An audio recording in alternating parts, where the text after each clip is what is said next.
In Taiwan, tomorrow is National Day when, despite the recent threats and intimidation from China, the island will celebrate its democratic political system and open society. It comes as recent opinion polls suggest a greater number of people than ever now identify as Taiwanese and want the country to remain separate from China. In response, Beijing is threatening war and it's waging an economic battle, recently banning the import of some 2,000 Taiwanese products. From Taiwan, our correspondent Rupert Wingfield-Hayes sent this report. It may not look like it, but these ponds in southern Taiwan are filled with gold. The huge fish thrashing around in Suguozheng's ponds are called grouper. On the tables of Beijing and Shanghai, each one can fetch up to $2,000 US. 80% of Taiwan's grouper used to go to China. Now it's zero. Beijing's import bans are hitting Taiwan where it hurts the most. So is it working? Older fishermen like me are nervous, he says. But the younger generation, they're not worried.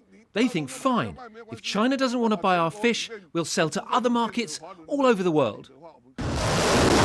China isn't just threatening Taiwan's economy. Since August, it's made repeated threats to take the island by force, test-firing dozens of missiles across the Taiwan Strait. But if Taiwan people are scared, they're not showing much sign of it.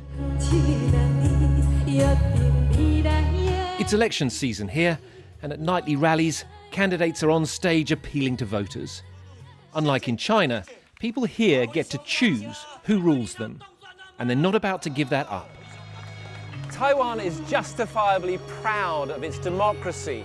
There is nothing like this anywhere else in the Chinese-speaking world. But it's not just Taiwan's democracy that is threatened by Xi Jinping. It's all of the rights and freedoms that people enjoy here, their whole way of life. At their home in the south of Taipei, Mota and Siti are playing with their 2-year-old daughter Lin Chen. In 2019, Taiwan became the first country in Asia to legalize same-sex marriage. Siti is now expecting baby number 2.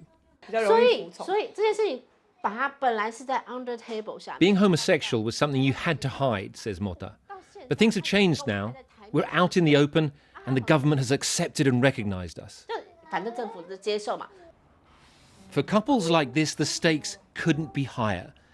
Siti says if China wants Taiwan, it will have to invade. And if that happens, people like them will have no choice but to leave. Rupert Wingfield-Hayes, BBC News, in Taipei.